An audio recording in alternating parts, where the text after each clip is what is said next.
Alright, ladies and gentlemen, Fab's in the house, and welcome back to the channel. Today I'm in the house with the TBC EXK here with me for a quick review.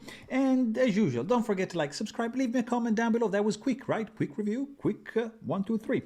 Let's go ahead, check this bad boy out, because this is a little tiny guy, which I really like. 2.7 inch long for the blade and 3.67 for the handle, 6.5 overall for this little fella. Let's quickly check the weight. So all the measurements are done. There's no internal skeletonization. The stock thickness is kind of thick for this tiny thing, but 3.43, not too shabby.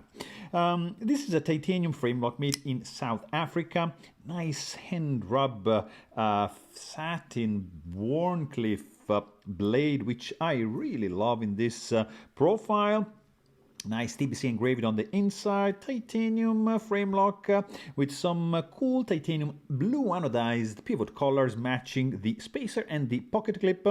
Nice 4 fullers and 3 in the lock side. Pretty accurate, pretty effective, jimping. Little swedge contribute to create a pretty sexy blade shape. Over travel lock bar stabilizer is integrated in the stainless steel lock face insert, which is going to reduce any kind of lock stick from the meeting up of titanium and steel right there. It's tip-up carry only pocket clip. It's not reversible, and it's just gonna leave on this side.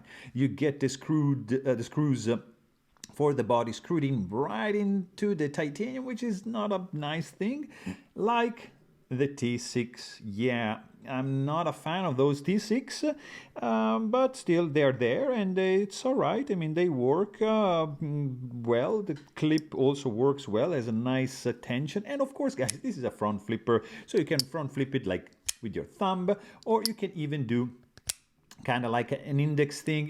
I'm not gonna do like the, all the other fingers, because whatever. This is fun, and this is also fun. If you don't lose the knife, just be careful. My preferred method would be, of course, the thumb, and the closing action is like that. Just a little wiggle to get the blade closed. This guy, of course, is running on bearings, and it's a pretty cool one. But if you want to know more, you can also check out my full-length review. And again, thanks for watching. Stay tuned.